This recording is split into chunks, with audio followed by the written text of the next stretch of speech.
नमस्ते. Story टेलच्या ऐकू आनंदे कार्यक्रमामधील अमृत व्याख्यानमालेत मी आज आपणापुढे स्वातंत्र्याची संकल्पना या विषयावरती काही विचार मांडणार आहे. आणि सरळ आहे की हे जे वर्ष आहे ते आपल्या भारताच्या स्वातंत्र्याचं हिरकमहोत्सवी वर्ष आहे. त्यामुळं माझं विवेचन हे कुठल्या संदर्भात असणार तर निश्चितपणे भारतीय स्वातंत्र्याच्या 75व्या वर्षाच्या संदर्भात, म्हणजेच अमृत महोत्सवी वर्षाच्या संदर्भामध्ये असणार. त्यामुळं भारतीय स्वातंत्र्य लढा कसा होता, त्याचा विकास कसा झाला, या सगळ्या काही घटनांचा, त्याच्यामधल्या काही व्यक्तींचा त्याच्यामधल्या मला संदर्भ आपणास अर्थात घ्यावा लागेल. आणि दुसरी गोष्ट अशी की वैचारिक पातळीवरती सुद्धा काही गोष्टी घडत होत्या. त्यातल्या काही पाश्चात्य होत्या, काही पौर्वात्य होत्या, काही विशेष भारतीय धाटणीच्या होत्या. तेव्हा त्याही पद्धतीने किंवा त्याही पातळीवरती आपल्याला काही गोष्टींचा परामर्श घ्यावा लागेल. आता आपण मराठीमध्ये स्वातंत्र्य शब्द वापरतो, स्वातंत्र्य लढा शब्द वापरतो, स्वातंत्र्य दिन शब्द वापरतो. पण आपण थोडा इंग्रजीच्या बाजूने जर विचार केला ना तर किती शब्द येतात बघा ना. म्हणजे फ्रीडम शब्द आहे, नंतर लिबर्टी शब्द येतो, नंतर इंडिपेंडन्स शब्द येतो. तर या सगळ्या शब्दांचा आणि परत मराठीमध्ये स्वराज्य शब्द येतो ना. स्वराज्याचा लढा असंही म्हणतो आपण. महात्मा गांधींचं हिंद स्वराज्य पुस्तक त्या काळामध्ये फारच प्रसिद्ध होतं. लोकमान्य टिळकांनी स्वराज्य संघ काढला. होम रूलचं ते भाषांतर होतं, स्वराज्य संघ आहे होम रूल लीगचं. तर या सगळ्या एकमेकांच्यामध्ये गुंतलेल्या गोष्टी आहेत, एकमेकांच्या मध्ये गुंतलेल्या संकल्पना आहेत. किंबहुना आपण असं म्हणूयात की ते संकल्पनांचं एक कुटुंब आहे. त्यामुळं त्या संकल्पनांच्यामध्ये एक प्रकारे कुलसाम्य किंवा कौटुंबिक सारखेपणा, विटगिन्स्टाईनच्या भाषेत सांगायचं झालं तर तो असणारच आहे. म्हणून कधीकधी आपण एका शब्दाच्या ऐवजी दुसरा शब्द सहज वापरून टाकतो, कारण त्या संदर्भात आपल्याला तो शब्द तिथे अधिक उचित वाटत असतो. असो, तर आपल्याला थोडी एक पार्श्वभूमी आपल्याला भारतीय परंपरेतली पाहिली पाहिजे. त्याचं कारण असं की प्रत्यक्षात जेव्हा स्वातंत्र्य लढा आपला सुरू झाला आणि हळूहळू त्याला एक प्रकारची धार यायला लागली, एक प्रकारचं टोक यायला लागलं, त्याच्यात एक प्रकारची क्लॅरिटी म्हणतो आपण ती यायला लागली, तेव्हा मग पाश्चात्य पद्धतीचं जे चर्चाविश्व होतं, विशेषतः युरोपमधलं, अमेरिकेमधलं सुद्धा अर्थात, आणि आपल्यापर्यंत ते पोचलं ते इंग्रजी भाषेतून, कारण राज्य ब्रिटिशांचं होतं, आपल्याला कल्पना आहे. तर त्या चर्चाविश्वाच्या अगोदर आपल्याकडच्या ज्या काही संकल्पना होत्या आपल्या खास परंपरेमधल्या, मग त्याच्यामध्ये अर्थात राजकीय परंपरा आली. म्हणजे कौटिल्याचं अर्थशास्त्र आपल्याला कल्पना आहे, ते आपल्याकडे एक राजकीय विचारांची सुद्धा मोठी परंपरा होती. पण मग विशेषतः धर्म आहे, अध्यात्म आहे, त्याच्यामध्ये सुद्धा आपण स्वातंत्र्याच्या गोष्टी बोलत होतो. तर त्यांचासुद्धा आपल्याला या ठिकाणी उल्लेख करावा लागणार आहे, कारण तिथनं आपला सांधा हा आधुनिक राजकीय विचारांकडे वळला. आपण जर उदाहरणार्थ आचार्य जावडेकरांचं पुस्तक पाहिलं भारतीय संस्कृतीवरचं, अभिनव भारत वगैरे वगैरे असं काहीतरी त्याचं नाव असेल, तर त्याच्यामध्ये सुद्धा आपल्याला असं दिसून येईल की परंपरेतल्या काही गोष्टी आहेत आणि त्यांचा सांधा आपण इकडे आधुनिक गोष्टींशी जोडतो आहे. तर हे महत्त्वाचंच आहे. म्हणजे इतकं महत्त्वाचं आहे की तुम्हाला थोडक्यात सांगेन मुद्दा, म्हणजे मला पुढे काय करायचं आहे हे तुमच्या लक्षात येईल. की लोकमान्य टिळकांच्यावरती ज्यावेळेला खटला भरण्यात आला, मुंबईच्या कोर्टामध्ये तो चालला, 10 न्यायमूर्ती होते आणि विषय त्यांच्यावरती अर्थात राजद्रोहाचा वगैरे वगैरे अशा प्रकारचा तो होता. आणि तिथे त्यांनी आपल्या बचावाचं भाषण केलं. म्हणजे केसरीमधले काही अग्रलेख हे ब्रिटिशांच्या विरुद्ध, सरकारच्या विरुद्ध उद्युक्त करतायत, लोकांना असंतोष हे करतायत, पसरवतायत, असा तो एक मुद्दा होता. तर टिळकांनी असा आग्रह धरला की माझा खटला जेव्हा चालेल तेव्हा त्या खटल्याचा निकाल लावण्यासाठी जी ज्युरी असते ती ज्युरी मराठी भाषा जाणणारी पाहिजे. स्वतः न्यायाधीशांना जर जाणता येत असेल तर फारच उत्तम, पण किमान ज्युरी पाहिजे. तर नाही म्हणाले, गरज काय मला. हे सगळे जे ज्युरी होते त्यातली एकालाही मराठी भाषा येत नव्हती. त्यांनी काय केलं, मराठीमधल्या अग्रलेखांचं भाषांतर इंग्रजीमध्ये करून घेतलं. तर टिळक म्हणाले नाही, हे चालणार नाही. त्याचं कारण असं की मी जेव्हा मराठीतून लिहितो सध्याच्या राजकीय परिस्थितीबद्दल, ज्याच्यामध्ये स्वराज्य, स्वातंत्र्य या गोष्टी यांना त्या प्रकारे येतात, ती मराठी भाषा ही मी घडवलेली भाषा आहे. कारण आत्ता या परिस्थितीत प्रचलित मराठीमध्ये याच्यासारखे शब्द नाही आहेत याला उपयुक्त ठरतील. मग मला माझे शब्द बनवावे लागतात आणि मग त्या शब्दांचा अर्थ जर तुम्ही दुसरीकडे पाहायचा प्रयत्न केला तर सगळ्यात गोंधळ निर्माण होईल, म्हणजे त्याचा मला फटका बसेल. म्हणून मला मराठी जाणणाराच माणूस पाहिजे. आता सरकारने ते मान्य केलं नाही. ते म्हणाले की नाही, म्हणजे खारिज केलं थोडक्यात सांगायचं म्हणजे टिळकांचं हे म्हणणं, आणि पूर्ववत इंग्रजी भाषांतराच्या आधारेच तो खटला झाला आणि त्याच्यात टिळकांना शिक्षा झाली. पण टिळकांचं म्हणणं असं होतं की ते योग्य ते भाषांतर झालेलं नाही. म्हणजे मुळात हा प्रश्न आपल्याकडच्या संकल्पना परंपरेतल्या आणि त्या संकल्पनांशी मिळत्या जुळत्या असणाऱ्या किंवा वापराव्या लागणाऱ्या पाश्चात्य परंपरेतील संकल्पना, आधुनिक संकल्पना, असा तो एक प्रकारचा संघर्ष होता. आणि आपल्याकडे त्या अर्थाने तो डिस्कोर्स नव्हता प्रचलित तसा पाश्चात्य विश्वामध्ये होता.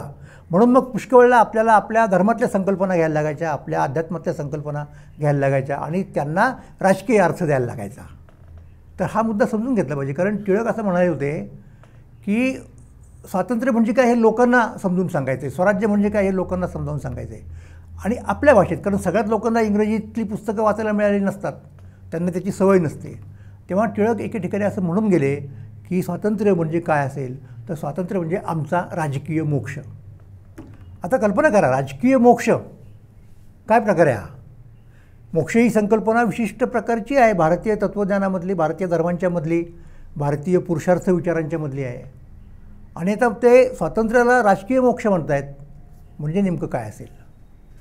तर टिळकांना हे करावं लागलं याचं कारण ह्या ज्या संकल्पना, कारण आपला सगळा जो लढा झाला तो आपली चर्चा कोणाशी झाली, आपण कोणाच्या संदर्भात कोणाच्या पुढे बोलत होतो, कोणाला आपण अर्ज करायचो, कोणाला पत्र लिहायचो, कोणाच्या पुढे शिष्टमंडळी घेऊन जायचो. मांटेकी चेम्सफोर्ड आले समजा किंवा मोर्ले मिंटो आले, त्यांना भेटायला गोखले गेले, टिळक गेले, कोणाला भेटायला चाललो होतो आपण? तर अशा लोकांना चाललो होतो की त्यांना त्यांच्या भाषेत बोलणं आपल्याला अपेक्षित होतं, म्हणून त्यांच्या संकल्पना आपण वापरल्या. पण जेव्हा ते काय म्हणत आहेत किंवा आपल्याला काय हवं आहे नेमकं हे आपल्या लोकांना सांगायचं होतं, तेव्हा आपण आपल्या संकल्पना वापरल्या. म्हणून स्वातंत्र्य म्हणजे आमचा राजकीय मोक्ष. मग आता मोक्ष म्हणजे काय? मोक्षाचा स्वातंत्र्याशी संबंध कुठे येतो हाही मुद्दा येतोच ना. बऱ्याच लोकांना त्या काळामध्ये हे माहिती होतं. आता अलीकडच्या लोकांना ह्या गोष्टी तेवढ्या माहिती नाही आहेत. लक्षात घ्या, हळूहळू ते जाणणाऱ्या लोकांचं प्रमाण कमी होतं आहे. त्या प्रकारचा अभ्यासक्रम आपल्या शालेय किंवा विद्यापीठ शिक्षणामध्ये नसतो. म्हणजे मला असं आठवतं की एकेकाळी भारतीय राजकीय विचार या विषयावरती पॉलिटिकल सायन्समध्ये, राज्यशास्त्रामध्ये MA ला पेपर असायचा. आता तो नाही आहे, कारण आत्ता आपल्या आधुनिक लोकांना त्याचं महत्त्व वाटत नाही. पण मग त्यामुळं तुम्ही जेव्हा गोखले वाचाल, तुम्ही टिळक वाचाल, तेव्हा तुमच्या लक्षात येणार नाही की ते असं का करतायत, हे शब्दप्रयोग का करतायत. त्यावेळेला त्या शब्दांचे अर्थ त्यावेळच्या लोकांना माहिती होते. म्हणून टिळक आता त्या भाषेत बोलणार. गांधीसुद्धा त्याच भाषेमध्ये बोलत होते. तर रामराज्य म्हणजे काय? आधुनिक लोकांना त्याच्याबद्दल खूप प्रश्न पडतो, पुष्कळांना ते धार्मिक वगैरे वाटतं. पण तसं नाही आहे. रामराज्य म्हणजे कल्याणकारी राज्य अशी पूर्णपणे संकल्पना आपल्या देशामध्ये रूढ होती. त्याच्यामुळे हे प्रश्न येतात. आणि म्हणून हे सांगायला पाहिजे की जेव्हा टिळक आता स्वातंत्र्य म्हणजे राजकीय मोक्ष म्हणतात, तेव्हा मुळात मोक्ष म्हणजे काय? तर मोक्ष म्हणजे स्वातंत्र्य असं आहे. ते मोक्ष म्हणजे स्वातंत्र्य असं पूर्वीच्या लोकांनी लिहून ठेवलेलं आहे. आपल्याकडे 4 पुरुषार्थ मानले गेले: धर्म, अर्थ, काम आणि मोक्ष. आणि एक लक्षात घ्या की हे फक्त वैदिकांच्या पुरतं मर्यादित नाही. हे पुरुषार्थ जैनांनी मानलेले आहेत, हे पुरुषार्थ बौद्धांनी मानलेले आहेत. म्हणजे ते संपूर्ण एक भारतीय विचार परंपरेचा तो एक भाग आहे, भारतीय संस्कृतीचा एक भाग आहे. कदाचित त्याचा अर्थ थोडाफार वेगळा असू शकतो, दुसराही शब्द वापरला जाण्याची शक्यता असते. म्हणजे तुम्ही प्राधान्य कशाला देता? मोक्ष प्राधान्य देता शब्दाला, की मुक्ती शब्दाला देता, की निर्वाण शब्दाला देता? पण शेवटी कुठेतरी आपण येतो की ते कळतं आपल्याला काय म्हणायचं आहे, काय म्हणायचं नाही. तर मग तिथे असं म्हटलं गेलं, विशेषतः वेदांताच्या मध्ये असं म्हटलं गेलं. आणि या बाबतीत मी तुम्हाला सांगेन की उदाहरणार्थ चार्वाक. आता चार्वाक हे अगदी वेगळ्या परंपरेतले लोक आहेत. ते वेदप्रामाण्य न मानणारे आहेत. नंतर ते नास्तिक आहेत, म्हणजे ईश्वर न मानणारे आहेत, आत्मा न मानणारे आहेत, पुनर्जन्म न मानणारे आहेत. मग एका बाजूचं उदाहरण म्हणून मी मुद्दाम यांचं घेतो, चार्वाकांचं घेतो. दुसरं उदाहरण जे आहे ते मी काश्मीर शैव विचारवंतांचं घेतो, प्रत्यभिज्ञा दर्शनातलं. आणि तिसरं अगदी अलीकडच्या काळामधलं, अलीकडच्या म्हणजे काल परवाचं नव्हे, परंतु 13व्या शतकामध्ये चक्रधर स्वामी होऊन गेले आपल्याकडं, ज्यांनी महानुभाव संप्रदायाची मांडणी केली. ही 3 उदाहरणं घ्या. तिन्ही पद्धतीच्या लोकांनी असं सांगितलेलं आहे की मोक्ष म्हणजे स्वातंत्र्य, स्वातंत्र्य मोक्ष हा पारतंत्र्य हा बंद आहे. हे सूत्रच आहे काश्मीरी विचारांच्या मध्ये, हे सूत्रच आहे चारवाकांच्या मध्ये आहे. चारवाक मोक्ष म्हणजे स्वातंत्र्य मानतात. अर्थात त्यांचं स्वातंत्र्य हे वेगळ्या प्रकारचं आहे, ते वेदांतांचं स्वातंत्र्य वेगळं, यांचं वेगळं. आणि टिळक काय सांगतील की मी राजकीय मोक्षाची गोष्ट करतो आहे, म्हणजे मला राजकीय स्वातंत्र्य अभिप्रेत आहे. म्हणजे आपल्या धार्मिक विचारांच्यामध्ये, विशेषतः आपल्या आध्यात्मिक विचारांच्यामध्ये हे अपेक्षित आहे, अभिप्रेत आहे की मोक्ष याचा अर्थ स्वातंत्र्य. आणि अर्थात पारतंत्र्य ज्याला म्हणतो आपण, तिथे बंध असतो, तिथे आपल्यावरती बंधनं टाकलेली असतात. म्हणून टिळकांनी वेदांती भाषेमध्ये हे सांगण्याचा प्रयत्न केला. आता पुष्कळ वेळा लोक मुक्ती शब्द वापरतील. अलीकडचंच बघा ना, म्हणजे आता स्त्रियांच्या संदर्भात जेव्हा आपण चळवळीबद्दल बोलतो, पाश्चात्य परंपरेतून काय शब्द आला, वुमन्स लिप शब्द आला, म्हणजे लिबरेशन आला. आपल्याकडे तो कसा आला, आपल्याकडेच्या मंडळींनी स्त्री मुक्ती शब्द घेतला, तिथे स्वातंत्र्य शब्द नाही आला. म्हणजे कळतं आपल्याला कुठल्या कॉन्टेक्स्टमध्ये कुठला शब्द घ्यायचा. स्त्रीमुक्तीची चळवळ असं आपण म्हणालो. आणि आपल्याला याची कधी कधी आठवण होते की मनुस्मृतीमध्ये न स्त्री स्वातंत्र्य अर्हती अशा प्रकारे काहीतरी म्हटलेलं आहे, आणि ते निश्चितपणे स्त्रीमुक्तीच्या विरोधामध्ये आहे वगैरे वगैरे. तर या ज्या गोष्टी आहेत ना, त्या आपण भाषिक अंगानेसुद्धा पाहिल्या पाहिजेत. म्हणून आपण आध्यात्मिक त्याचा अर्थ घेऊ पहिल्यांदा विचारामध्ये काय आहे. आणि तो सुद्धा वेगळ्या प्रकारचा असतो बरं का. म्हणजे असं नाही की सगळ्या लोकांना एकच नेमका अभिप्रेत आहे. म्हणजे त्याला आपण असं म्हणतो की क्रिस क्रॉसिंग अँड ओव्हरलॅपिंग अर्थामध्ये सुद्धा असं असू शकतं. तर उदाहरणार्थ वेदांती मंडळी आहेत, वेदांताचं तत्त्वज्ञान सांगणारी, ते काय म्हणायचे की आत्मा मुक्त आहे आणि मनुष्य हा बेसिकली आत्मा आहे, जीव ज्याला म्हणतो आपण. आणि हा जो आत्मा आहे तो त्याच्या मूळ अवस्थेतून कुठेतरी च्युत होतो आणि या बंधनात सापडतो. कशाचं बंधन, कशाची उपाधी, तर त्याला तुम्ही संसार म्हटलं, प्रपंच म्हटलं, किंवा अगदी आपल्याला कळेल अशी भाषा म्हणजे तो देहामध्ये येतो. म्हणजे देह आणि आत्मा असं एक त्यांनी वेगळ्या गोष्टी मांडल्या आणि तो तिथं आल्यानंतर तो बद्ध होतो.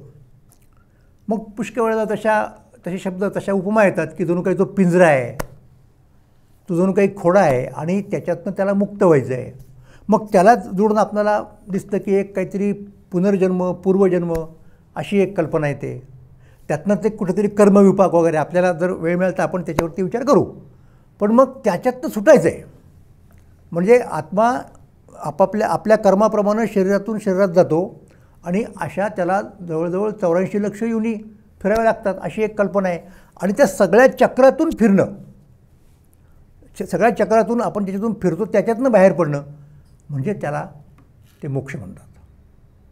कारण तो आत्मा जेव्हा इथे येतो, प्रपंचामध्ये देहामध्ये अवतरतो, तेव्हा त्याचं स्वातंत्र्य जातं, तो त्या बंधामध्ये अडकतो. अशा प्रकारची ती कल्पना आहे. चारवाकांची कल्पना तशी नव्हती. चारवाकांची कल्पना काय होती, निश्चितपणे ती आध्यात्मिक स्वरूपाची नव्हती. वेदांती वगैरे मंडळी म्हणतील की आत्म्याची जी मूळ अवस्था आहे, म्हणजे तो कसा आहे, शुद्ध, बुद्ध, मुक्त अशा प्रकारचा जणू काही ब्रह्मस्वरूपच आहे आणि तिथपर्यंत जाणं म्हणजे मोक्ष. चारवाक म्हणणार नाही, त्यांनाही मोक्ष म्हणजे स्वातंत्र्य मान्य आहे, पण कसलं स्वातंत्र्य, तर त्यांना इथलंच स्वातंत्र्य पाहिजे आहे. या जगामध्ये ऐहिक कर्म करताना आपल्यावरती कुणीही काही प्रकारचा दबाव आणू नये. आपल्याला जे हवं ते आपण करण्यासाठी स्वतंत्र असलो पाहिजेत, हवं ते करण्याचं स्वातंत्र्य. आणि त्या स्वातंत्र्यामध्ये मग भौतिक पातळीवरती आपल्याला दिसतं की काही सामाजिक बंधनं असतात, रूढी असतात, परंपरा असतात, आणि अगदी सांगायचं म्हणजे कायदा असतो ना, नैतिक मूल्य असतात, समाजाने मान्य केलेली प्रोटोकॉल्स असतात. तर ही सगळी एक प्रकारची बंधनं आहेत, लक्षात घ्या. म्हणजे चारवाक तर पुढे जाऊन असं म्हणाले, ही मंडळी असं म्हणाली की पातिव्रत्य वगैरे ज्या कल्पना आहेत की नाही, पातिव्रत्यादी संकेत हा कुणी केले, हे बुद्धिमत दुर्बल आहे, ही की जे लोक बुद्धिमान आहेत परंतु दुर्बल आहेत, ज्यांना आपल्या कुटुंबाचं, आपल्या बायकोचं वगैरे रक्षण करता येत नाही, त्यांनी मग ही पातिव्रत्याची संकल्पना आणली पुढे, असं ते म्हणायला लागले. म्हणून त्यांना एक प्रकारचं वेगळं स्वातंत्र्य अभिप्रेत आहे. आता सगळेच चार्वाक काही अशा मताचे होते अशातला भाग नाही. अशा प्रकारच्या स्वैराचाराचा पुरस्कार करणारे काही लोक असतीलही, तर त्यांच्यासाठी एक शब्दप्रयोग आहेत, धूर्त चार्वाक. आणि बाकीचे जे कुणी असतील ना, सोफिस्टिकेटेड ज्याला म्हणतो आपण, ज्यांना हे इतकं मान्य नाही, स्वच्छंद आयुष्य मान्य नाही, ते मानतायत, नैतिक बंधनं मानतायत, ते कायदा मानतायत, अशा प्रकारच्या म्हणजे कुटुंबव्यवस्था मानतायत मुख्य म्हणजे. तर अशा प्रकारच्या चार्वाकांना आपल्याकडे शब्दप्रयोग केला गेला की ते सुशिक्षित चार्वाक आहेत, म्हणजे एक प्रकारचे सोफिस्टिकेटेड वगैरे वगैरे वगैरे. म्हणजे जसं वात्सायन आहे, वात्सायन ज्या वेळेला कामशास्त्राचा विचार करतो तेव्हा त्यानं कुटुंब संस्था गृहीत धरलेली आहे, हे लक्षात घ्या. मग असा जेव्हा चार्वाक विचार मांडतात तेव्हा चार्वाकांना हे पक्क माहिती आहे की स्वातंत्र्य हे त्या अर्थाने शक्य नाही की केवळ आपण स्वैरपणे वागायचं, ज्याला जे हवं असेल ते त्यांनी करायचं, हे त्यांना मान्य नाही. म्हणून ते म्हणतायत की हे गृहीत धरून मग तुम्ही बोला जे काही स्वातंत्र्य. म्हणजे उदाहरणार्थ राज्यसंस्था ही त्यांना मान्य आहे, मग त्या परिस्थितीमध्ये पूर्ण स्वातंत्र्य शक्य नाही हे त्यांना माहिती आहे. मग आता माणसाच्या या प्रकारच्या स्वातंत्र्यावरती बंधनं कशामुळे येतात, तर एक नैसर्गिक बंधनं असतात. माणूस हा निसर्गाचाच एक घटक आहे, त्यामुळे निसर्गाचे जे नियम आहेत, आणि निसर्गाचे नियम म्हणजे कोणते नियम की ज्या नियमांना विज्ञानानं शोधून काढलं, म्हणजे जसं गुरुत्वाकर्षणाचा नियम आहे, हा निसर्गाचा नियम आहे. तर ते निसर्गाचे नियम सगळ्या सृष्टीबरोबर माणसांनासुद्धा लागू होतात. आता माणसं काय करतात माहिती का, बुद्धिमत्तेच्या आधारे त्यांनी विज्ञान निर्माण केलं, त्यांनी या नैसर्गिक नियमांचा शोध लावला, त्यातनं तंत्रज्ञान विकसित केलं, आणि त्याच्यातनं ते सगळं गृहीत धरूनसुद्धा कशाप्रकारे स्वातंत्र्य उपभोगता येईल. म्हणजे आपण फिजिक्सच्या नियमाचा जर विचार केला तर गुरुत्वाकर्षणामुळे आपण वरून खालीच पडणार, खालून वरती आपल्याला जाता नाही येणार, आणि जायचा प्रयत्न केला तर आपली एक किती उंच उडी असून असेल, ऑलिम्पिकचं रेकॉर्ड धरलं तरी त्याच्यापुढे नाही जाता येणार. पण मग हे नियम त्यांनी शोधून काढले, कशा पद्धतीने सगळं ऑपरेट होतं गुरुत्वाकर्षण, आणि मग त्याच्यावरती कशी मात करता येईल, आणि ती त्यांनी केली. मग त्यातनं आपण विमानाचा शोध लावला, तंत्रज्ञान बनवलं त्याचं, आणि आज आपण पक्ष्यांप्रमाणे उडू शकतो. म्हणजे जरी आपली शरीररचना त्याला अनुकूल नसली तरीसुद्धा हे माणसं कशाच्या आधारे करतात, तर हे बुद्धीच्या आधारे, विज्ञानाच्या आधारे, तंत्रज्ञानाच्या आधारे. पण ते जे काही करतात ते सुद्धा त्यांना त्या नियमांच्या चौकटीत करावं लागतं.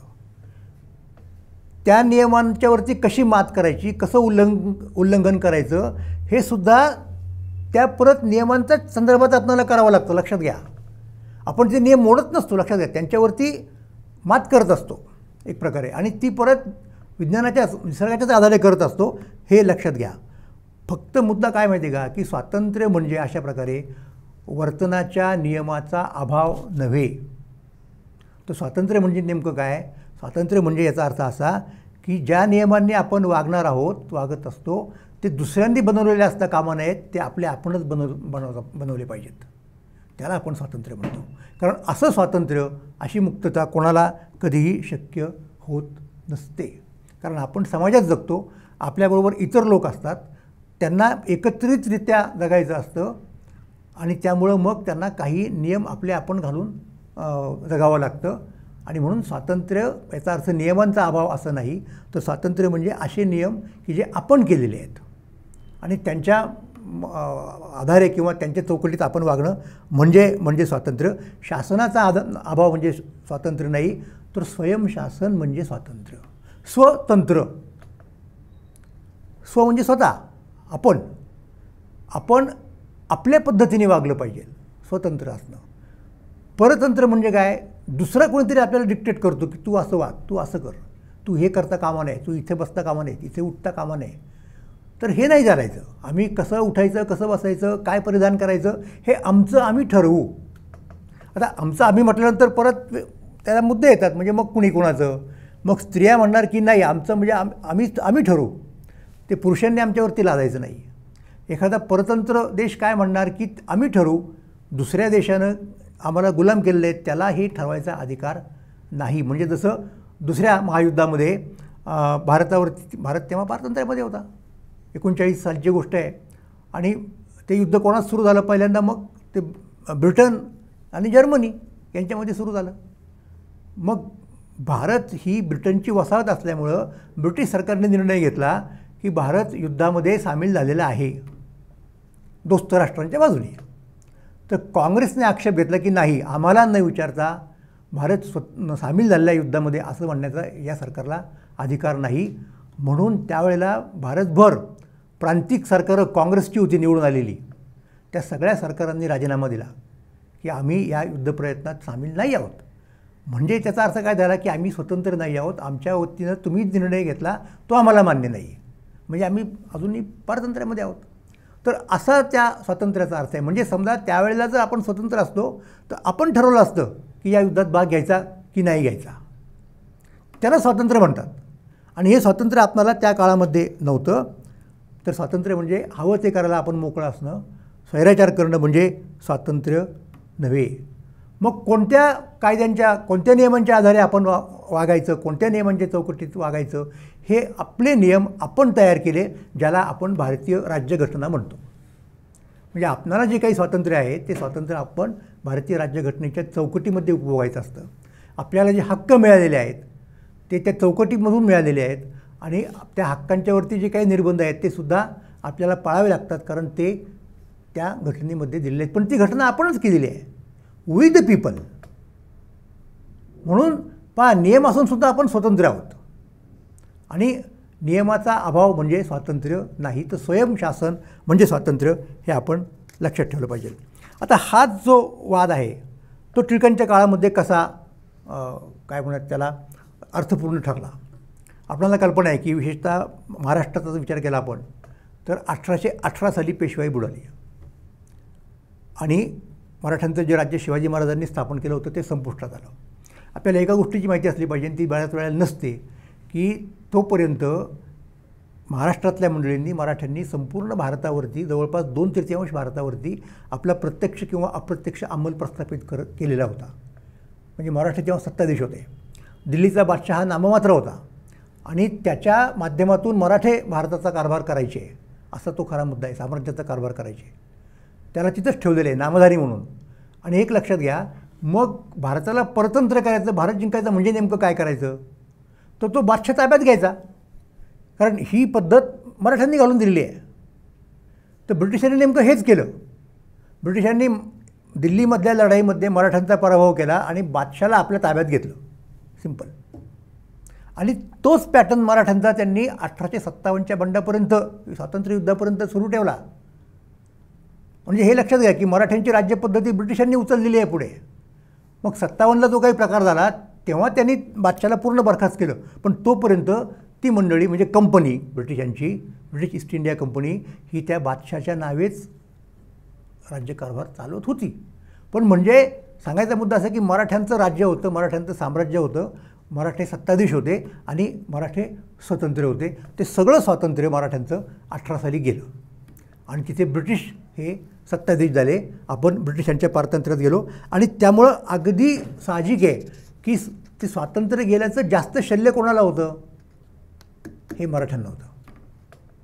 आणि म्हणून मराठे स्वातंत्र्य लढ्यामध्ये अग्रभागी राहिले. याचं कारण हे आहे की ते स्वातंत्र्यातून पारतंत्र्यात गेलेले आहेत, हे सुद्धा आपण समजून घेतलं पाहिजे. पण ते असो, सांगायचा मुद्दा काय की मगाशी 57चा उल्लेख केला, तो जो उठाव झाला, त्या उठावाच्या वेळेला त्या मंडळींनी निश्चितपणे ब्रिटिश परकीय आहेत, त्यांनी आपल्यावरती राज्य करता कामा नये म्हणून त्यांना हाकलून देण्याचीच भूमिका घेतली होती त्या सगळ्या शिपायांनी, त्या सगळ्या सैन्याने. पण ब्रिटिशांना घालून देणं आणि घालवून दिल्यानंतर ते राज्य येईल, ते कशा प्रकारचं असेल याची त्यांना स्पष्टता होती का, तर तसं नाही. त्यांच्या डोक्यामध्ये हेच होतं की ब्रिटिशांना घालवायचं आणि ते ज्या कंपनीला सरकार मानत होते, कंपनी बहादूर वगैरे म्हणायचे, किंवा खरं त्यावेळेला इंग्लंडमध्ये व्हिक्टोरिया राणी होती, तर त्या दिल्लीच्या सिंहासनावरती परत त्या बादशाची म्हणजे बहादूरशाची स्थापना करायची. म्हणजे त्यांचं म्हणणं असं की स्वराज्य आपल्याला, स्वातंत्र्य आपल्याला मिळालं. आता बाकीचे लोक कसा विचार करत होते त्या काळात बघा. महाराष्ट्रामध्ये लोक कसा विचार करत होते, महाराष्ट्रात लोक असा विचार करत होते की आता ते शक्य नाही, ते गेलं, ते दिवस गेले. आता जर ब्रिटिशांना आपण घालून दिलं किंवा ब्रिटिश गेले जेव्हा केव्हा जातील तेव्हा, तर ज्या प्रकारचं राज्य येईल म्हणजे जे स्वातंत्र्य असेल ते लोकशाहीचं असेल, ती पार्लमेंटरी डेमोक्रेसी असेल, याची कल्पना 57च्या उठावाच्या अगोदर महाराष्ट्रातल्या धुरीण लोकांना आलेली होती. आणि त्या धुरीणांच्यामध्ये सगळ्यात महत्त्वाचं नाव म्हणजे लोकहितवादी गोपाळ हरी देशमुख. इथून मी सुरुवात करीन की काय नेमकं झालेलं आहे, काय लोक व्हिज्युअलाइज करत होते. आणि अफलातून येते लोकहितवादी म्हणतायत माहिती आहे का, आणि लोकहितवादींची काय श्रद्धा होती किंवा विश्वास होता, आणि लोकहितवादींचंच काय, तो रानड्यांचा होता, तो फुल्यांचा होता, म्हणजे अनेकांचा होता, की ब्रिटिश सरकारने इथे येणं, ब्रिटिशांनी इथे येणं, भारताला पारतंत्र्यात टाकणं आणि भारतावरती राज्य करणं हे आपल्या हिताचं होतं, भारताच्या हिताचं होतं.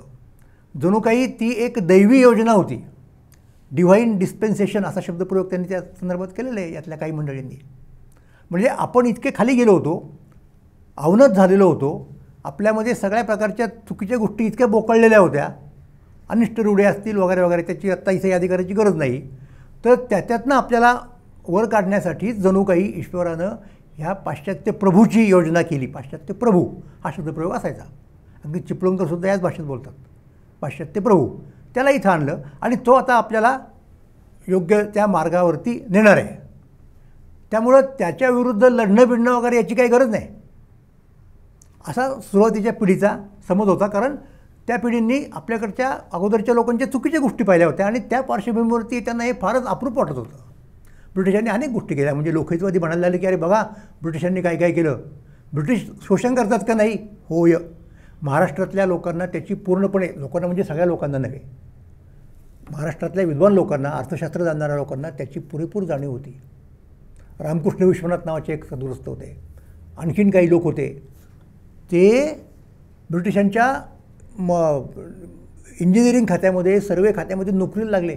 आणि ब्रिटिशांना त्याची गरज होती. इंजिनिअरिंग कॉलेज काढलं अगोदर, इन्स्टिट्यूट काढली. कशासाठी? तर सर्वे करायचा. आणि कशासाठी सर्वे करायचा? तर भारतामध्ये कुठल्या भागामध्ये काय मिळेल, कुठे खंड असताना कुठला धातू मिळेल, कुठे काय पिकतं, हा सगळा सर्वे ब्रिटिशांनी केला शास्त्रीय पद्धतीने. का केला? तर त्यांना जास्तीत जास्त शोषण कसं करता येईल भारताचं, आर्थिक शोषण ते करायचं होतं. आणि ही गोष्ट यांना कळली आणि त्यांनी त्यावेळेला प्रगट केलेली लिहून. आणि लोकहितवादी नाही कळली. पण आता फरक कसा आहे पहा, लोकहितवादी काय म्हणतायत की ब्रिटिश वाईट आहेत म्हणले, म्हणजे त्यांनी आपलं इतकं शोषण चालवलेलं आहे आणि चालवणार आहेत. तर पूर्वीच्या काळात आपण यज्ञ करायचो, यज्ञामध्ये त्या त्या देवतांना त्यांचा त्यांचा भाग द्यायचो, आविर्भाग द्यायचो आणि यज्ञ संपायचा, ते तृप्त झाले. हे आधुनिक काळातले म्हणजे देव असे आहेत ब्रिटिश की यांना कितीही भाग द्या, कितीही आविर्भाग द्या, त्यांची तृप्ती नाही होणार. त्यामुळे ही आपली लक्ष्मी जी आहे ती साता समुद्रा पार गेलेली आहे. अशा भाषेत लक्ष्मी विज्ञान हा एक शब्दप्रयोग होता अर्थशास्त्रासाठी त्यावेळेला.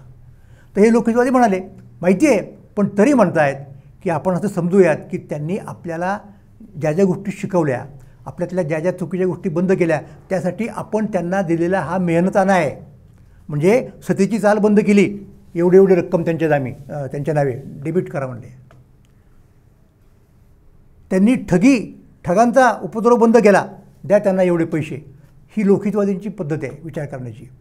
पण त्यातनं ते काय म्हणतात माहिती आहे का, ते असं म्हणतायत की हळूहळू आपण त्यांच्याकडनं हे सगळं शिकून घेऊ, म्हणजे लोकशाही पद्धतीने राज्य कसं चालवायचं हे शिकून घेऊ. आणि ते काळ देतात बघा, 100-1 वर्ष लागतील म्हणजे त्याला, पहा बरं का. आणि प्रॉफिटिक मनुष्य आहे खरोखर. लोकहितवादींनी हे लिहिल्यानंतर जवळजवळ 100 वर्षांनी आपल्याला स्वातंत्र्य मिळालेलं आहे. लोकहितवादी काय म्हणाले, आपण सगळं शिकल्यानंतर हळूच त्यांना सांगू की आता तुमचं काम झालं, तुम्ही जा आणि आम्हाला पार्लमेंट द्या. पहा बरं का, पार्लमेंटरी डेमोक्रेसी लोकहितवादी सांगतायत, असं पाहिजे इथे. आणि मग ते जातील. आता इथे लोकहितवादींचा भाबडेपणा आहे, इतरांचाही भाबडेपणा आहे, म्हणजे रानड्यांचा सुद्धा. म्हणजे म्हणून तर लोकमान्य टिळक आणि रानडे वगैरे जे मंडळी आहेत ना, त्यांच्यात जो काय म्हणतात त्याला वाद झाला तो हाच आहे. टिळक असं म्हणाले की ते परकीय लोक जे येतात ते आले, आणि एक लक्षात घ्या, लोकमान्य टिळकांनी ब्रिटिशांनी आपल्याला जे काही दिलं ब्रिटिश सत्तेनं ते निसंकोचपणे खुल्या दिलाने मान्य केलेलं आहे. तिथे ते हातचं राखून ठेवत नाहीत. ते हे सांगतायत की आम्ही सगळे जे विखुरलेले होतो सगळे, आता त्या विखुरलेल्या लोकांना एकत्र करण्याची प्रक्रिया मराठ्यांच्या राज्यामध्ये होत होती, हळूहळू झाली असती, पण अदरवाईज विखुरलेलंच होतो आपण. तर त्यांना एका राज्यात एका राज्यसूत्रात एका सत्तेत बांधण्याचं काम ब्रिटिशांनी केलेलं आहे. हे टिळक सांगतायत, जाहीरपणे सांगतायत, काही हातचं राखून ठेवीत नाहीत.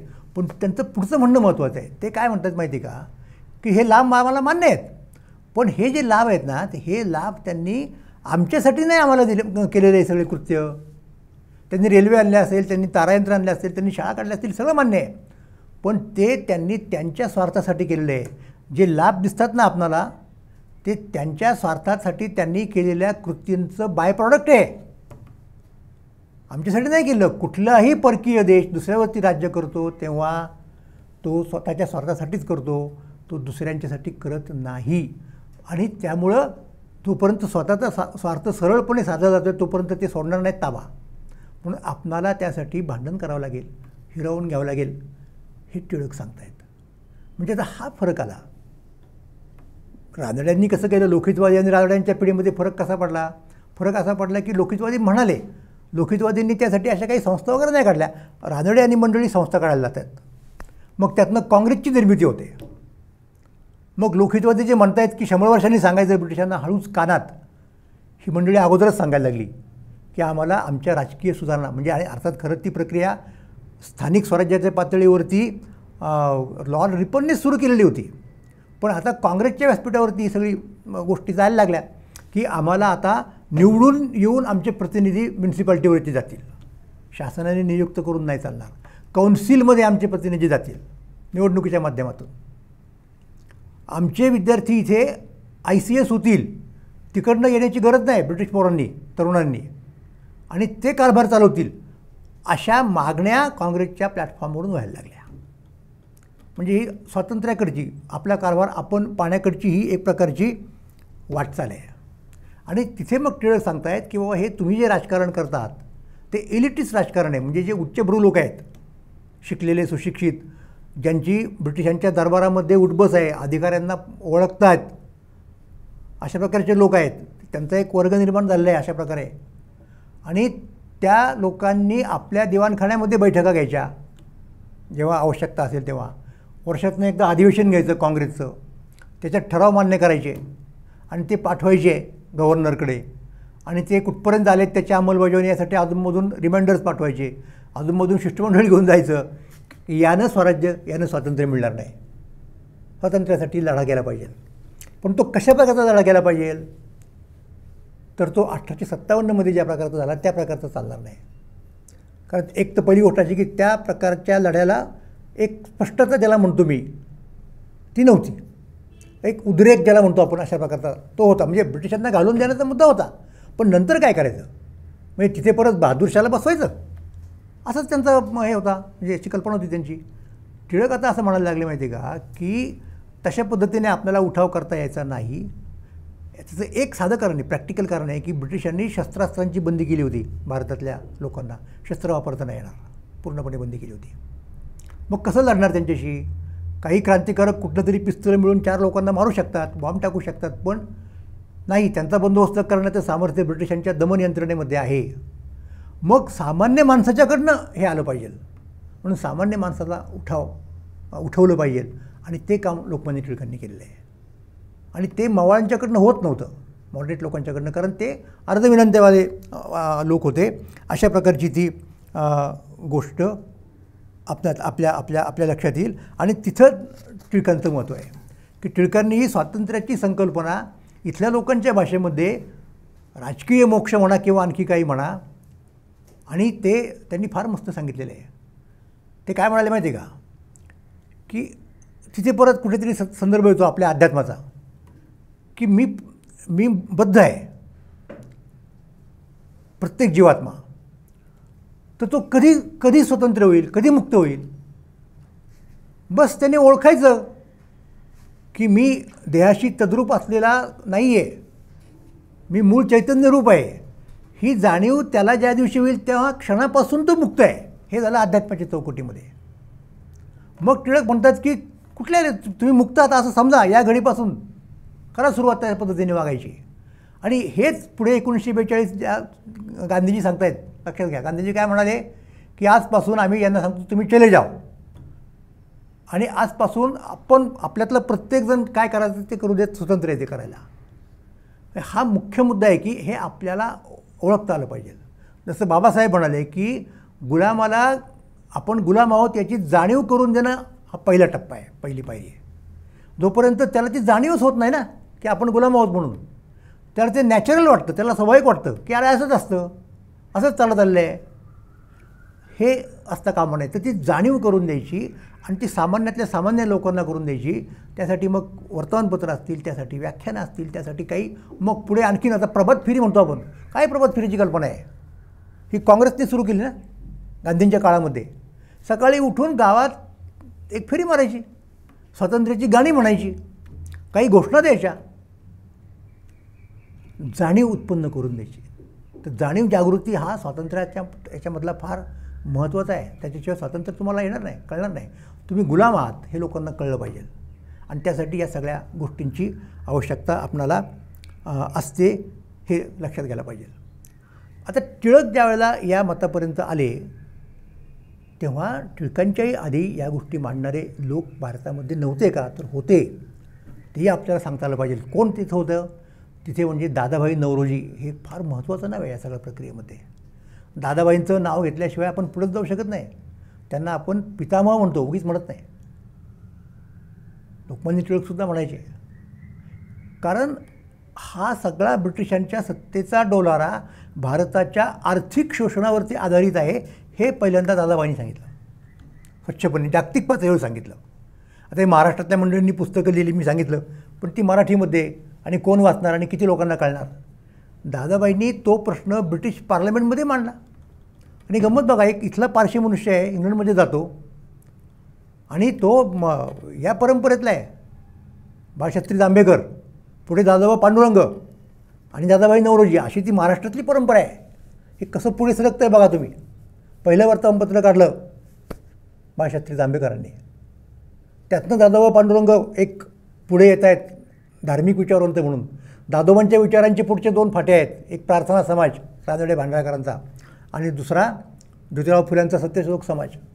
आणि आत्ता हीच परंपरा राजकारणामध्ये गेली दादाबाईंच्या माध्यमातून. या पद्धतीने सांगत नाहीत लोक नेमकं काय घडलं ते. आणि तिथे दादाबाईंनी सांगितलं की हे आर्थिक शोषण आहे. ब्रिटिश पार्लमेंटमधून निवडून गेले ते तिथे जाऊन. आणि आता लोकमान्य टिळक वारंवार दादाबाईंचा संदर्भ घेतात. आणि त्यातली गंमत सांगतो, मवाळांना एकदा असं वाटत होतं की लोकमान्य टिळक काँग्रेसचे अध्यक्ष होऊच नाहीत काँग्रेसच्या अधिवेशनाचे. मग एकदा लोकमान्य टिळक ऑलमोस्ट होणार अशी परिस्थिती आली होती. मग त्यांनी ब्रह्मास्त्र काढलं आणि दादाबाईंची उमेदवारी जाहीर केली, ते अध्यक्ष. आता दादाबाईंना कोण नाही म्हणणार? तेव्हाही ते 80च्या घरामध्ये होते. आणि टिळक म्हणाले की आम्हाला मान्य आहे दादाबाई. आणि मग त्याप्रमाणे दादाबाई नौरोजी झाले अध्यक्ष त्या अधिवेशनाचे. लोकमान्य टिळकांनी अग्रलेख लिहिला अधिवेशनाच्या अगोदर की दादाबाई काय सांगणार आहे त्या अधिवेशनातून. आणि मी तुम्हाला सांगतो, लोकमान्य टिळकांनी जे सांगितलं, जे प्रेरित केलं, ते दादाबाईंनी सांगितलं. कारण त्यांना माहिती होतं की यांची लाईन काय आहे, आपली लाईन काय आहे. आणि नंतर परत त्या भाषणावर सुद्धा त्यांचा अग्रलेख आहेच. आणि हेच सांगितलं की जे मवाळांना पटत नव्हतं किंवा ज्या कारणासाठी त्यांनी मवाळांनी टिळकांना बाजूला ठेवलं आणि दादाबाईंना आणलं, ते त्यांचा हेतू तो साध्य नाही झाला. दादाबाई तेच बोलले जे टिळक बोलले असते. दादाबाईंनी बहिष्काराचा पुरस्कार केला. अशा प्रकारचा सरकारशी पंगा घेणं मान्य नव्हतं ब्रिटिश मावळ मंडळींना. तर म्हणून दादाबाई हे निश्चितपणे टिळकांच्या अगोदरचे आहेत या संदर्भामध्ये. आणि या पद्धतीने हा असा लढा पुढे चालला. आता आणखीन एक गोष्ट लक्षात ठेवली पाहिजे, ती आपण विसरता कामा नये. टिळक म्हणजे काँग्रेस म्हटलं तर, कारण टिळकांच्याकडं काँग्रेसच्या नेतृत्वाला वेळ लागला. अगोदरची जी मंडळी होती, रानडे, काही बंगालमधली मंडळी होती, त्यांच्याकडं काँग्रेसचा ताबा होता. टिळकांचा गट तेव्हा अल्पमतात. टिळक त्यावेळेला तरुण होते एकदम, नुकतीच सुरुवात त्यांच्या राजकीय कारकिर्दीची झालेली होती. तर ही जी मंडळी होती ती उच्चभ्रू होती, कुळानं, परंपरेनं, जातीनं. आणि त्यांना ज्या प्रकारचे हक्क पाहिजे होते स्वराज्याच्या नावाखाली काँग्रेसच्या व्यासपीठावरून जे मागत होते, ते जर सरकारने त्यांना दिले असते तर काय परिणाम झाला असता? तर ज्योतिराव फुलेंच्या असं लक्षात आलं की ह्या पद्धतीने जर हे सगळं पुढे गेलं तर त्या सगळ्या गोष्टी परत या उच्चभ्रू लोकांना मिळतील आणि सामान्य माणसं वंचित राहतील याच्यापासून, बहुजन समाज वंचित राहील. त्यामुळं जोपर्यंत तो शहाणा होत नाही, त्याच्यामध्ये ते हक्क भोगण्याची, स्वातंत्र्य भोगण्याची पात्रता येत नाही, तोपर्यंत हे स्वातंत्र्य मिळून न मिळाल्यासारखं आहे. म्हणून त्यांनी काँग्रेसला पाठिंबा नाही दिला. ते म्हणाले अगोदर यांना नीट करा, यांचं अज्ञान दूर करा. आणि ते अज्ञान दूर करण्याचा काही एक कार्यक्रम ब्रिटिशांच्याकडे होता शाळा कॉलेजच्या, आणि ज्याच्यामुळे इथले शूद्र अतिशूद्र स्त्रिया शिकायला लागल्या. तर फुल्यांचा तो भर होता. म्हणजे त्यांचं काय म्हणणं होतं बघा, की एका व्यापक पातळीवर असं बघतो की ब्रिटिशांचं राज्य आहे भारतावरती आणि भारत देश म्हणून, ॲज ए नेशन म्हणून तो गुलामगिरीमध्ये आहे, मान्य आहे. पण भारताच्या अंतर्गत जर पाहिलं आपण तर काय चित्र दिसतं आपल्याला? भारताच्या अंतर्गत चित्र असं दिसतं की इथला मोठ्या संख्येचा समाज, त्याच्यामध्ये स्त्रिया, शूद्र आणि अतिशूद्र यांचा समावेश होतो फुल्यांच्या म्हणण्याप्रमाणे, तो इथल्या उच्चवर्णीयांच्या गुलामगिरीमध्ये आहे. म्हणजे तो स्वतंत्र नाही आणि म्हणून त्याच्याविरुद्ध लढा दिला पाहिजे. म्हणून फुल्यांचं पुस्तक आहे गुलामगिरी या नावाचं. म्हणजे अशा प्रकारे एकाच वेळेला बाह्य शक्तींच्यापासून सगळ्यांना मुक्तता पाहिजे, स्वातंत्र्य पाहिजे, आणि परत अंतर्गत व्यवहारामध्ये अनेकांना, अंतर्गत व्यवहारामध्ये जे लोक दुसऱ्यांना गुलामगिरीत ठेवू इच्छित आलेले आहेत त्यांच्यापासून स्वातंत्र्य पाहिजे. म्हणजे हा भारताचा जो लढा आहे तो एकाच वेळेला आपल्याला काय दिसतो आहे की दोन प्रकारचा स्वातंत्र्याचा लढा आहे. एक अंतर्गत स्वातंत्र्याचा लढा आणि एक बाह्य स्वातंत्र्याचा लढा. आता बाह्य शक्तीपासून जर स्वातंत्र्य मिळालं तर त्याचा काही फायदा निश्चितपणे आतल्या रचनेमुळं गुलाम असणाऱ्या लोकांना मिळणार आहे, पण तो पूर्ण मिळणार नाही. तो पूर्ण मिळण्यासाठी त्यांची तयारी झाली असली पाहिजे. म्हणून फुल्यांचा लढा आहे, म्हणून आंबेडकरांचा लढा आहे. हे सुद्धा स्वातंत्र्याच्या अंतर्गत ज्या गोष्टी आहेत त्या आपण समजून घेतल्या पाहिजेत. आणि त्याच्यामध्ये एक लक्षात ठेवलं पाहिजे की ह्याच्यात अंतर्गत विसंगती तुम्हाला दिसते, पण त्याची विसंगती नाही आहे. तुम्ही लोकशाही मार्गाने जर जाणार असाल पुढे, आणि ते जवळजवळ मान्य झालेलं आहे सगळ्यांना, यातला कुणीही राजेशाहीचा पुरस्कार करत नाही, लक्षात घ्या. मागे जे घडलं त्याचीच रिप्युटेशन करणार आहोत असं कधीही म्हणत नाही. सगळ्यांच्याकडे असलं पाहिजे, सगळ्यांच्याकडे आलं पाहिजे, पण मग त्यासाठी सगळ्यांची तयारी झाली पाहिजे ना. तर ती झाली पाहिजे, याच्यासाठी फुले वगैरे मंडळींचा आग्रह आहे. म्हणून तसं ते पूरक आहे, कारण लोकशाही म्हणजे सगळे लोक, सगळ्या लोकांना ती पात्रता आली पाहिजे राज्य चालवण्याची, मतदान करण्याची, नागरिक म्हणून उभं राहण्याची. तर त्यासाठी यांचे प्रयत्न सुरू आहेत आणि ते ज्ञान त्यांना आता ब्रिटिशांच्या माध्यमातून मिळवायचं आहे. म्हणून एका पॉईंट ऑफ व्ह्यूने पाहिलं तर ते पूरक कार्यक्रम आहेत. दुसऱ्या एका मुद्द्यातून आपण बघतो की फुले वगैरे मंडळी जे मागत होते ना, त्याला आपण समता असं नाव देतो आणि ते महत्त्वाचं आहे. म्हणजे दोन मूल्यांचा उल्लेख, म्हणजे खरं तर तिसरं मूल्य, पण ते जास्त काय म्हणूयात त्याला युटोपियन वाटतं आपल्याला, ते आपण बाजूला ठेवू. स्वातंत्र्य, समता आणि बंधुता. फ्रेंच राज्यक्रांतीतनं या तीन मूल्यांच्या गोष्टी पुढे आल्या, ही त्रयी पुढे आली असं आपण सगळे मानतो. तर त्याच्यात स्वातंत्र्य आणि समता या गोष्टीमध्ये काही वेळेला संघर्ष होतो असं दिसतं आपल्याला, कॉन्फ्लिक्ट होतो. आणि तो कसा नेमका दूर करायचा, कसा रिझॉल्व करायचा, हा प्रश्न पडतो अनेकांना. आणि तो त्याही काळात पडला. म्हणजे फ्रेंच राज्यक्रांतीमध्ये बायकांनी भाग घेतलेला आहे.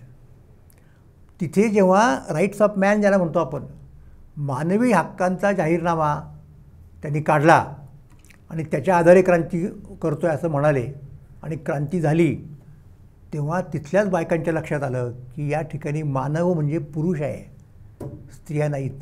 म्हणून तिथल्या काही स्त्रियांनी स्त्रियांच्या हक्कांचा वेगळा जाहीरनामा काढला. काय याचा अर्थ होतो?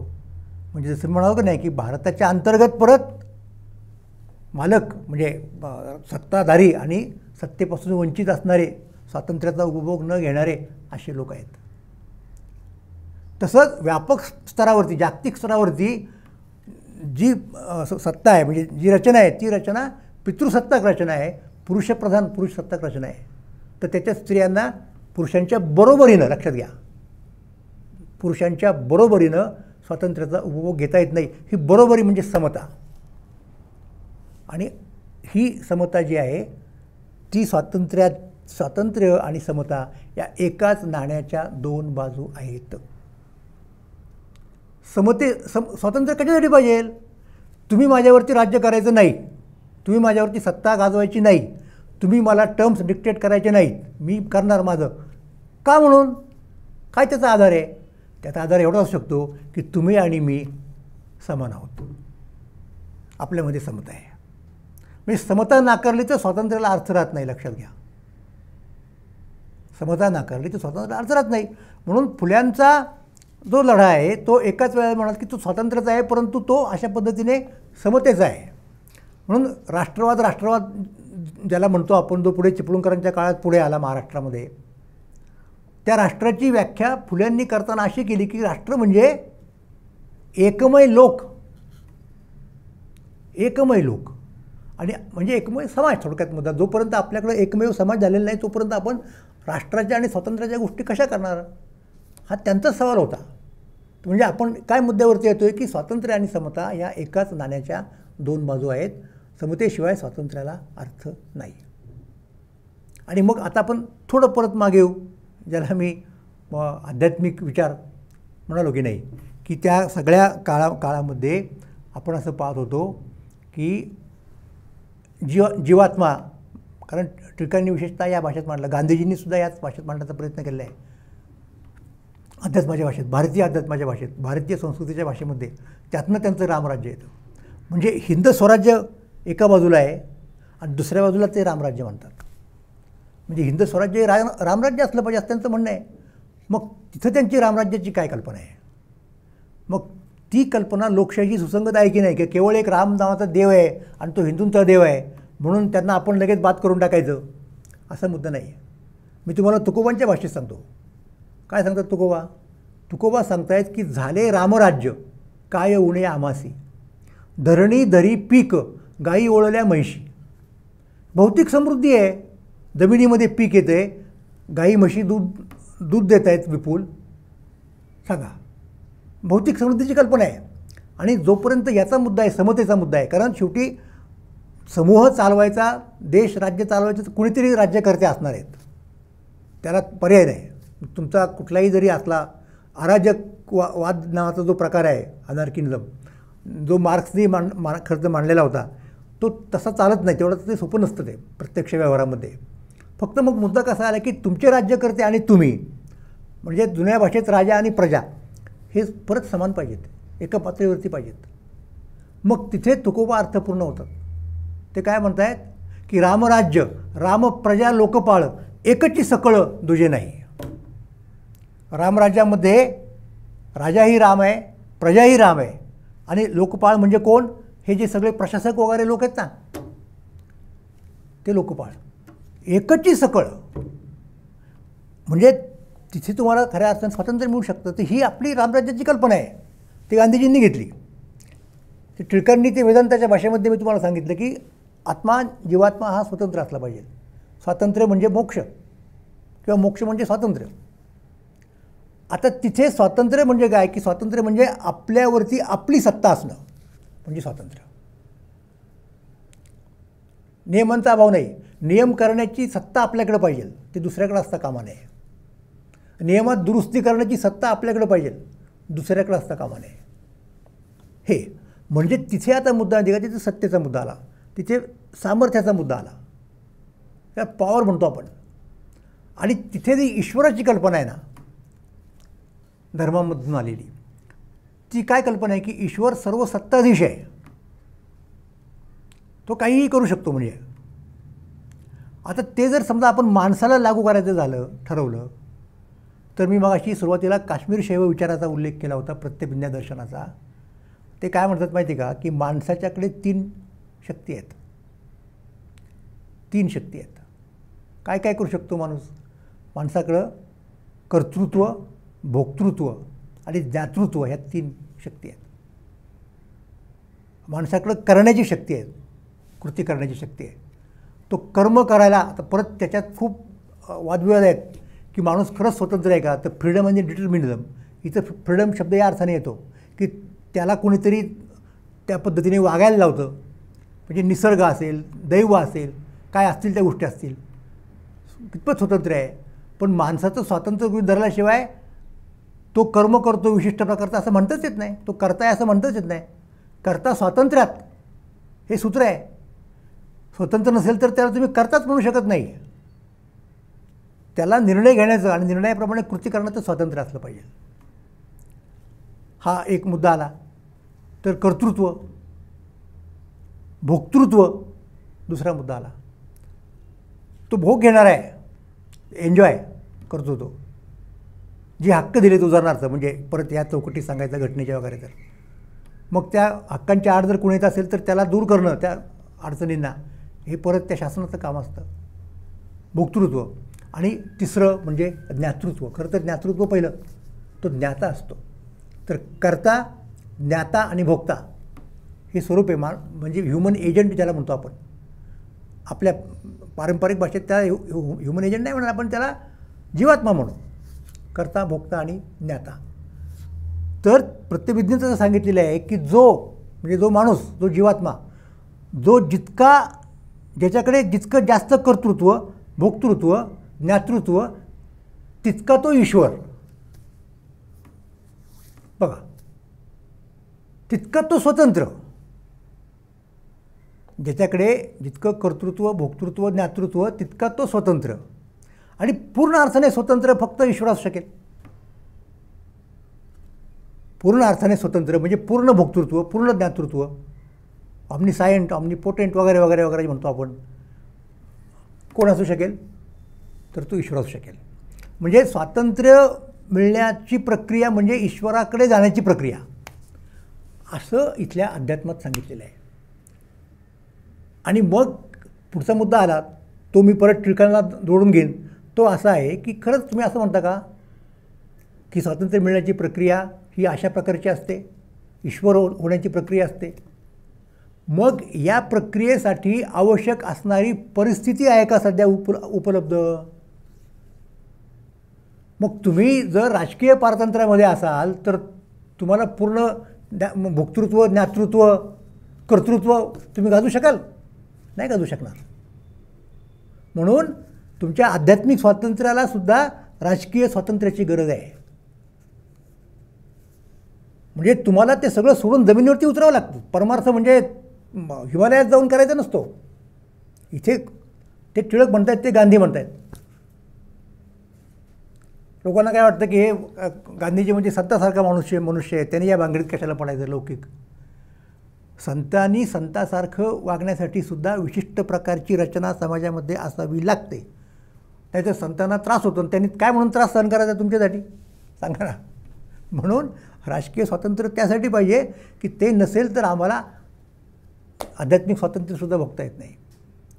आम्हाला मोक्ष पाहिजे, आम्हाला ईश्वरत्वाकडे वाटचाल करायची आहे, ती अशी होणार नाही. म्हणून हे इथे नाही तर मग काय गरज होती सांगा ना. म्हणजे उदाहरणार्थ शिवाजी महाराजांना काय गरज होती? इथे जी कुठली परकीय सत्ता असेल त्यावेळची तिला उखडून टाकण्याची काय गरज होती?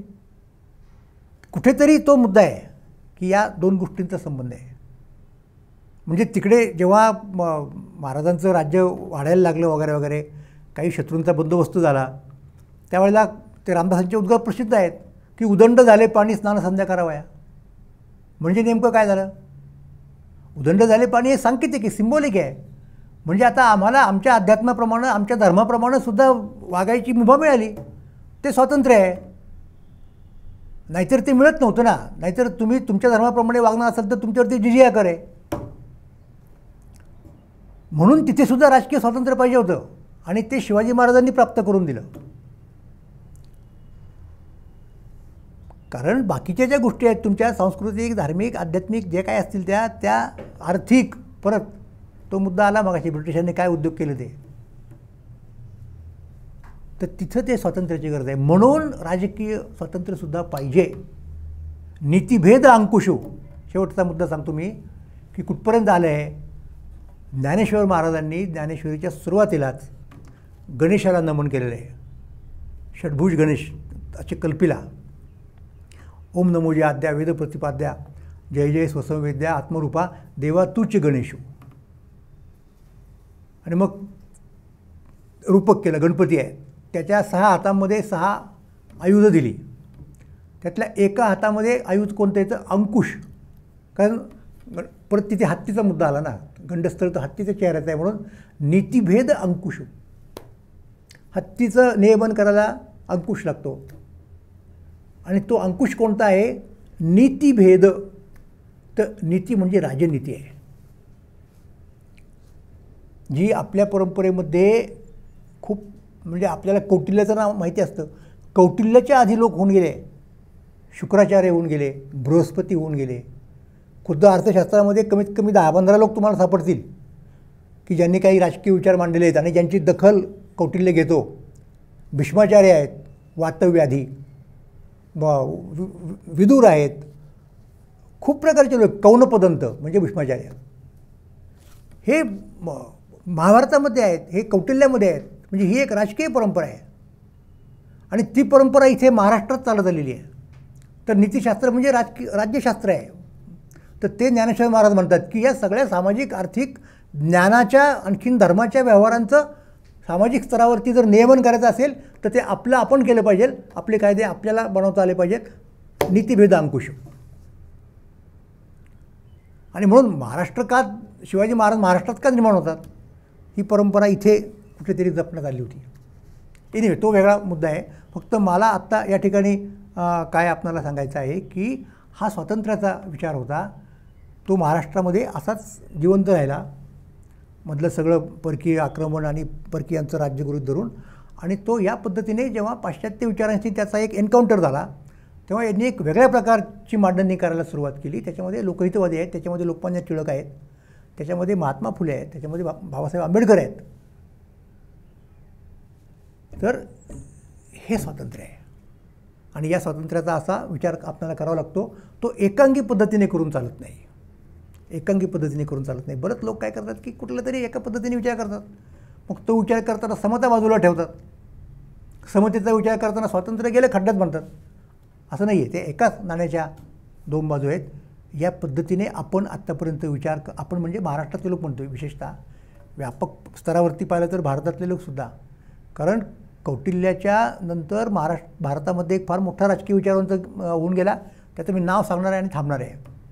तो प्रसिद्ध काश्मीरी पंडित क्षेमेंद्र, त्यांनी नीतिकल्पतो नावाचा ग्रंथ लिहिला. अतिशय महत्त्वाचे विचार आहेत त्याच्यामध्ये, कुणीही मांडलेले नाहीत कुठेही. आणि ते विचार म्हणजे वैदिक तत्त्वज्ञान आणि बौद्ध तत्त्वज्ञान यांचा समन्वय आहे. कृष्ण आणि बुद्ध यांचा समन्वय आहे राजनीतीमधला. आणि हे तो का करू शकला? कारण तिथे काश्मीरमध्ये बौद्ध धर्माचाही प्रभाव होता, वैष्णवांचाही प्रभाव होता आणि प्रत्यभिज्ञान दर्शनाचा म्हणजे शैवांचाही प्रभाव होता. तर ही सगळी भारतीय परंपरा अशा पद्धतीने तिथे एकवटलेली आहे आणि ती इकडे ज्ञानेश्वर महाराजांच्यामध्ये आलेली आहे. आणि म्हणून तुकोबा म्हणतात की झाले रामराज्य काय उणे आमसे. अशा पद्धतीने जर आपण विचार करू शकलो, मला वाटतं आपल्या स्वातंत्र्याचा, नाहीतर मग आहे की MA पॉलिटिक्स सायन्समधून भारतीय विचारवंतांना हाकलून द्या, हे चाललेलंच असतं आपल्या एकूणच सगळ्या विद्यापीठीय ज्ञानाच्या व्यवहारामध्ये. मला या ठिकाणी माझं व्याख्यान या अमृत व्याख्यानमालेमध्ये आयोजित केलं स्टोरी टेलिंग, त्याबद्दल मी मनापासून आभार मानतो. आणि ज्यांनी कोणी ऐकून घेतलं आत्ता आणि नंतर जेव्हा केव्हा घेतील तेव्हा सगळ्यांना त्यांचेही आभार मानतो. धन्यवाद.